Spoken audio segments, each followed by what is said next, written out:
Okay. That was kind of a quick intro. I think it was already halfway played through, so not much heads up.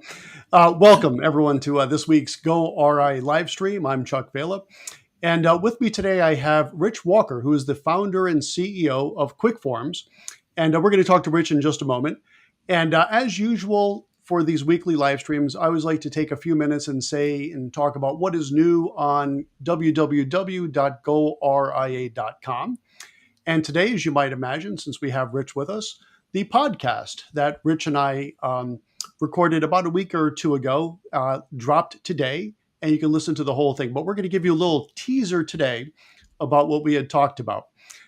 So before we get into that discussion as well, I do want to thank our sponsor, LPL Financial. Okay, with all that said, Rich, welcome to the live stream. Hey, glad to be here. So you're saying I have to remember what we talked about in our podcast? We certainly do, at least the high level points. Now, before we get into that, I know there is, without question, one big question that everyone watching right now has. And that question for you is, what is the first rule of Fight Club? That has been happening since the 90s when that movie came out. And with Edward Norton, I get stopped based on how he looks versus how I look at the same time. So if he has a goatee and I have a goatee, sometimes I don't have a goatee and he doesn't, I get stopped more often. And I've had people take selfies on airplanes with me, not knowing I'm not him. I've had people ask me for autographs. I even got into a nightclub back when I was in my late 20s. So this has been happening for, 25, 30 years now. And I'm so thankful he's such an amazing actor. And he's good looking, right? He's a good looking guy for sure. I just think it's fantastic. I know when we did our recording, I was like, wow, Rich reminds me of someone. Is it someone I went to college with? I couldn't place it. I was like, oh my gosh, Ed Norton. I mean, just a complete doppelganger. And I know we were talking a little bit offline that you lived in LA for a while. Please tell me you would go back to LA and just tool around in some of the restaurants and just to see what would happen. Have you tried that? Because I'd be doing that on the reg. You know, I am a terrible liar. I really am. My friend, we were up at a snow resort in Southern California, and he was like saying to the girl, "No, that's Edward Norton." I'm like, "No, I'm not." And he would say, "No, he's traveling incognito. He doesn't want you to know." I literally had to prove with my license I'm not him. But I think one of the funnier stories is my wife has a really close friend, and she knows Edward Norton's like closest friend. And when we first met over lunch, she's like, "Oh my gosh, I got to send him a picture." So she sent him a picture saying, "Look who I ran into." And his best friend wrote back saying, "Say hi for me." Right. Didn't know. Great. Yeah, I think we've diverged in how we look enough that we're definitely different people. But I will say this, my goal has always been for people to walk up to him and say, "Do you know who you look like? You look like that Rich Walker guy." Exactly. Well, then you really know you've made it. And that's probably a good segue to talk about what we talked about on the podcast. So, you know, the setup for the podcast, and then I'm going to turn it over to you, Rich, to fill in the blanks, was the idea that there are so many reasons why people become financial advisors, right? But the one reason that no one says, this is why I dream to be an advisor, is to fill out forms. And your company's got a great solution for that. And it really ties in well to the RIA space because there's no shortage of forms here. Tell us about how you guys accomplish that. Yeah, so it comes from the typical entrepreneur's problem of like, I don't want to do this. Nobody wants to do this. We need a product for it. So the story is in the 90s, I was a technologist. In the year 2000, I decided I'm going to leave technology consulting and become a financial advisor. And in 2001, I got all my licenses. I worked really hard. I was 26 years old to get my first client. And, you know, it's hard to earn their trust and respect for that very, very first time. Yeah. And so I got to open up a couple of IRAs.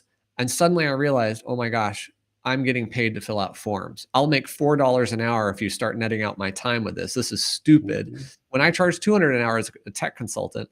So being a technologist, I said, I'll solve that problem.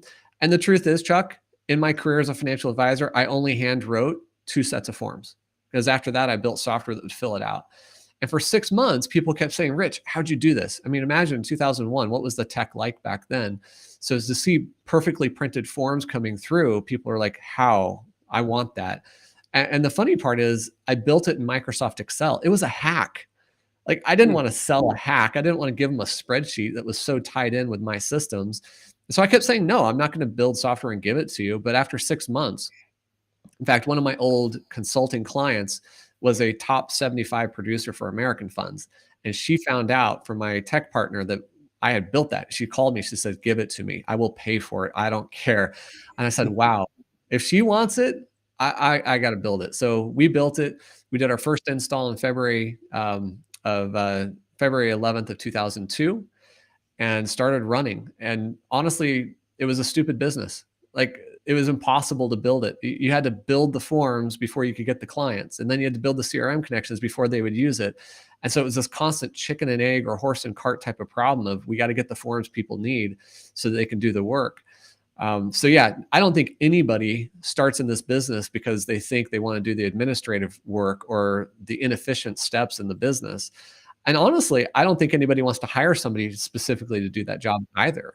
It's nobody's best work. So our entire goal as a company is to empower your best work. And that means help you eliminate the paperwork headaches that you have. I love that. And so I forget the number, but you have like some tremendous number of forms in your library. What was that number again? I don't want to misquote it because it was pretty high. Yeah, if you don't mind, I'll share a couple of cool statistics with you. Yeah, please. So, number one, we're at 40,000 forms across the wealth management industry. And that could include all different types of products, custody, clearing, life insurance, annuities. In fact, we have between annuity and life insurance over 15,000 forms just in that. Hmm. Broker dealers we work with, RIAs that give us their forms. We also have US government forms to some extent. We have a small library for US immigration because we have a couple of customers that do US immigration stuff. So 40,000 forms is the current number and growing. Second, I'll tell you something that just came across the transom in September. We generated our 100 millionth form. I mean, it's just astounding that we've Yeah, done that. And now, in terms of forms we generate, we count how many pages and we estimate how many trees we've saved. So by estimation, we've saved over 86,000 trees, and we've partnered with Arbor Day Foundation and we've planted 64,000 trees.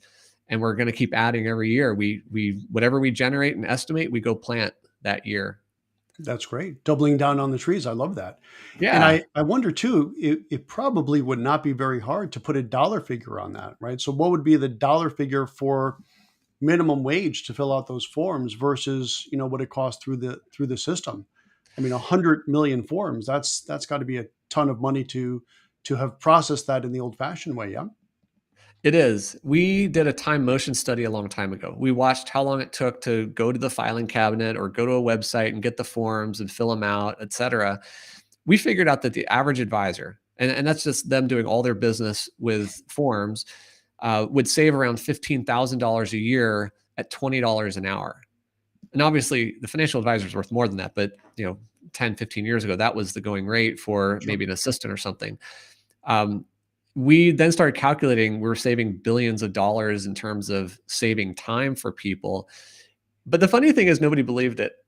I mean, I could say to a customer, "Hey, you'll spend 100 grand with us, but we'll help you save $100 million this year." They're like, "Nah, I don't believe that. That's not a buying decision." Right. Well, the proof's in the pudding. I mean, 100 million forms later, that really says something. And oh, I just lost my train of thought on that for a second.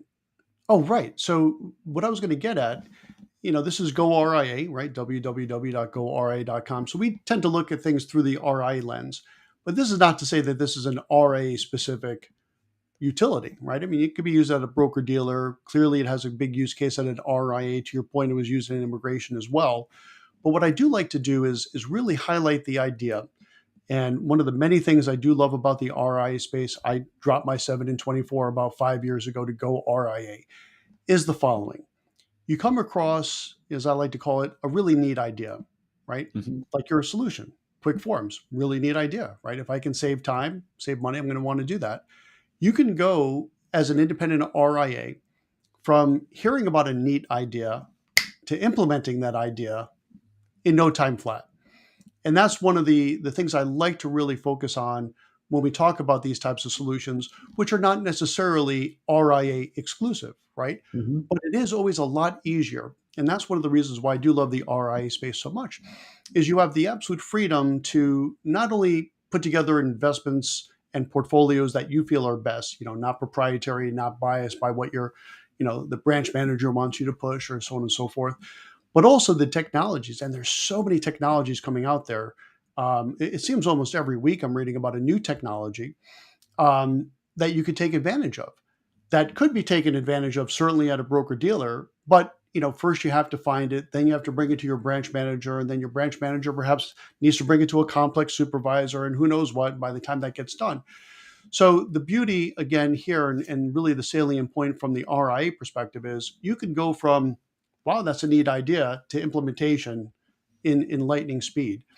One other thing, maybe you could talk about this. And again, we just want to give a little teaser here. The full podcast is up on goRIA.com right now, and a lot of good detail in there.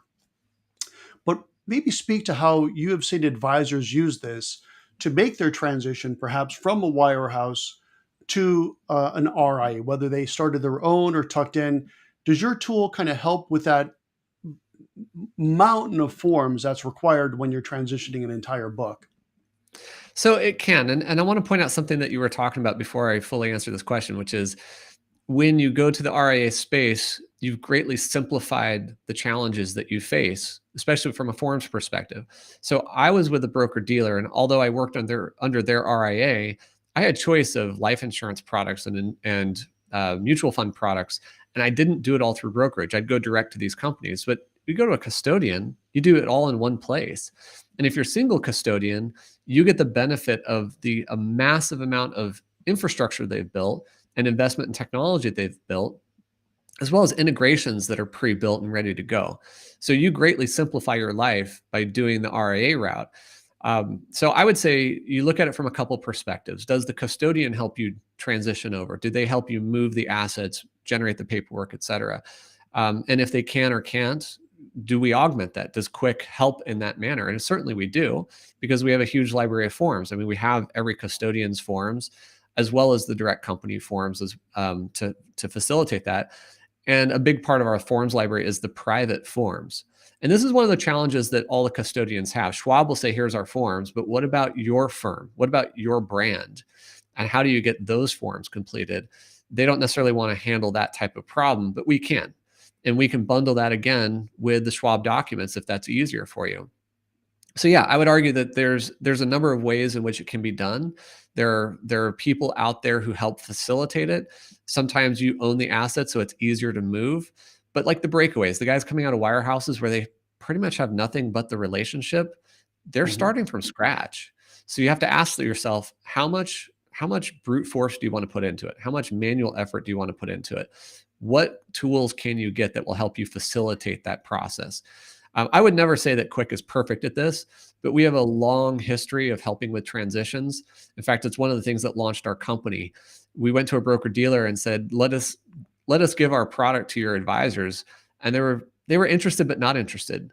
And then they came back and said, but we have this transition problem.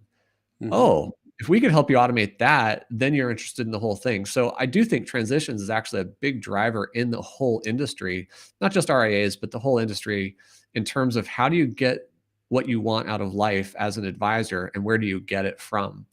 And there's no doubt in my mind, or I should say, well, yeah, there's just no doubt why the RIA space is growing the way it is. It's the most flexible and gives people the most freedom of choice, I think. Yeah, without question. And that sounds like a pretty good place to wrap up today's live stream.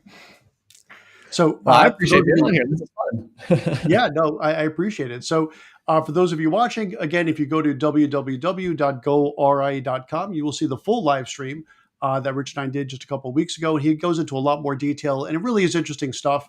To the extent forms could be interesting, but I tell you what, saving time and saving money, I think everyone is super interested in that. So Rich Walker from Quik Forms, thanks a lot for joining us and for doing that podcast. Thank you, Chuck. It's been a pleasure. Okay. And again, for those of you in the audience, thanks for tuning in. I will be back next week with another guest for the live stream. But for now, do check out www.goRIA.com for Rich's podcast. And we have probably another 12 or 15 podcasts up there, some other on-location live streams, some webcast replays, a lot of great content. And I'm actually meeting with some folks later this week to really discuss even expanding what we're doing, things like checklists and white papers and how-to documents, and essentially everything you're going to need and want as you map your course into the RIA space. So on behalf of goRIA, fueled by investment news, I'm Chuck Vela, and we will see you next week. Thanks for joining us.